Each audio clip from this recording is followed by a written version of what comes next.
दिल्ली की सरकार के तमाम मंत्री जेल जा चुके हैं। तमाम लोगों पे शिकंजा कसता जा रहा है। आबकारी नीति जो थी उसमें तमाम लोगों से पूछताछ हो रही है। दिल्ली के मुख्यमंत्री अरविंद केजरीवाल से भी ईडी की पूछताछ लगातार हो रही है। बड़ी खबरें आती हैं बीच बीच में कि वो जेल जाने वाले हैं, लेकिन उनका नसीब है कि अब तक बचे हुए हैं। हालांकि ईडी की पूछताछ और ईडी के 3 सम्मन उनको जारी हो चुके हैं। ऐसे में एक बड़ी चौंकाने वाली खबर सामने निकल कर आ रही है, और खबर ये है कि सुप्रीम कोर्ट ने भी दिल्ली की सरकार को फटकार लगाई है, चेतावनी दी है। जी हाँ, दिल्ली की सरकार को यानी कि केजरीवाल की सरकार को सुप्रीम कोर्ट से फटकार मिली है।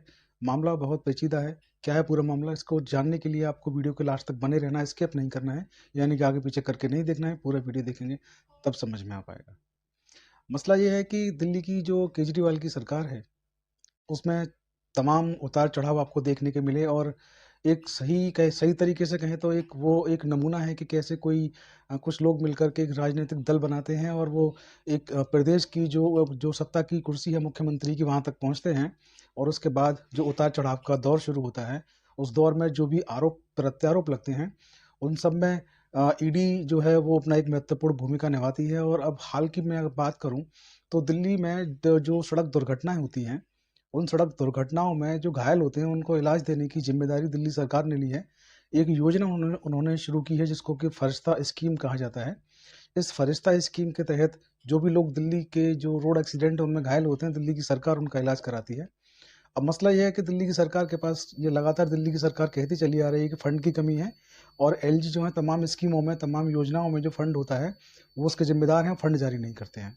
इसको लेकर के दिल्ली की सरकार ने सुप्रीम कोर्ट में एक याचिका दाखिल की, और सुप्रीम कोर्ट में याचिका जो दाखिल की, उन्होंने उसमें दिल्ली के जो एलजी हैं उनको पार्टी बनाया, जो उपराज्यपाल हैं दिल्ली के, उनको पार्टी बनाया, और उनको पार्टी बना करके सुप्रीम कोर्ट से मांग की कि जो धन है इस योजना के लिए, जो जो घायल हैं, जो पीड़ित हैं, जिनको इलाज की आवश्यकता है, जो दिल्ली की सड़कों पर, दिल्ली प्रदेश के अंतर्गत कहीं भी घायल होते हैं, उनको इलाज देने के लिए दिल्ली की सरकार ने जो स्कीम बनाई है, फरिश्ता स्कीम, उसमें जो धन है वो एलजी नहीं दे रहे हैं।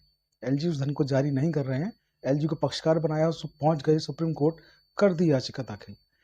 जब दिल्ली की याचिका दाखिल हुई दिल्ली सरकार की सुप्रीम कोर्ट में, तो एलजी से पूछा गया, बताइए आपको क्या कहना है। उनको नोटिस जारी हुआ, तो एलजी की तरफ से जो वरिष्ठ वकील हाजिर हुए सुप्रीम कोर्ट में इस पूरे केस में, उन्होंने बताया कि ये जो याचिका है इसमें एलजी को जो पार्टी बनाया गया है बहुत गलत उसको पार्टी बनाया गया है। ये जिम्मेदारी जो है दिल्ली के हेल्थ मिनिस्टर की है, क्योंकि दिल्ली में केजरीवाल की सरकार है, हेल्थ मिनिस्टर उनके अपने हैं, तो वो हेल्थ मिनिस्टर की पूरी जिम्मेदारी है कि वो जो ऐसी स्कीम है उनके लिए धन को जारी करें। अनावश्यक रूप से परेशान करने के लिए एलजी को, उपराज्यपाल को पार्टी बनाया गया है। हमारा इसमें कोई भी रोल नहीं है, इसमें हमारी कोई जिम्मेदारी नहीं है। इसमें जो भी जिम्मेदारी है वो दिल्ली की सरकार की और दिल्ली के जो हेल्थ मिनिस्टर हैं उनकी जिम्मेदारी है। धन जो भी जारी करेंगे, जो भी रुकावटें हैं, वो दिल्ली के हेल्थ मिनिस्टर की ओर से हैं, ना कि एलजी की तरफ से हैं। ताज़ा मामले में जब सुप्रीम कोर्ट को ये पता चला, सुप्रीम कोर्ट बहुत नाराज हुआ। सुप्रीम कोर्ट ने चेतावनी जारी की सुप्रीम कोर्ट को, और कहा कि हमसे इस तरीके का झूठ ना बोलें, हमसे इस तरीके का गुमराह करने की कोशिश हमको ना करें। सुप्रीम कोर्ट ने जो यहाँ पे वर्डिक्ट दी वो ये दी कि आप हमें गुमराह करने की कोशिश ना करें, अन्यथा भारी जुर्माने के लिए आप लोग तैयार रहें।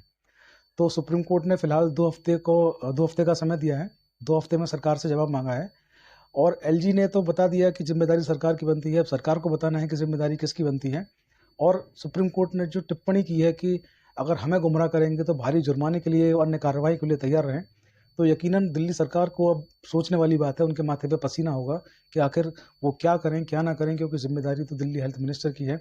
ऐसे में अगर वो अपनी जिम्मेदारी से बचने के लिए झूठ बोलते हैं तो किस आधार पर बोलेंगे, क्योंकि सुप्रीम कोर्ट है, वो तो वहाँ पे आपको कागज़ सबमिट करना है, डॉक्यूमेंट सबमिट करना है, और 2 हफ्ते का समय आपके पास है। 2 हफ्ते में जो भी रिपोर्ट दिल्ली की सरकार देगी उसके बाद इस पूरे मसले पर आगे की कार्रवाई होगी। फिलहाल सुप्रीम कोर्ट की दिल्ली सरकार को फटकार है, और दिल्ली सरकार से सीधे-सीधे कहा गया है कि हमें गुमराह करेंगे तो आपको बहुत भारी पड़ने वाला है, बहुत भारी जुर्माना आप पर लगने वाला है। तो आज की वीडियो में इतना ही। आप लोग बने रहें चौधरी लीगल एसोसिएट पर। चैनल को सब्सक्राइब करना ना भूलें, और फॉरवर्ड वीडियो को करना ना भूलें।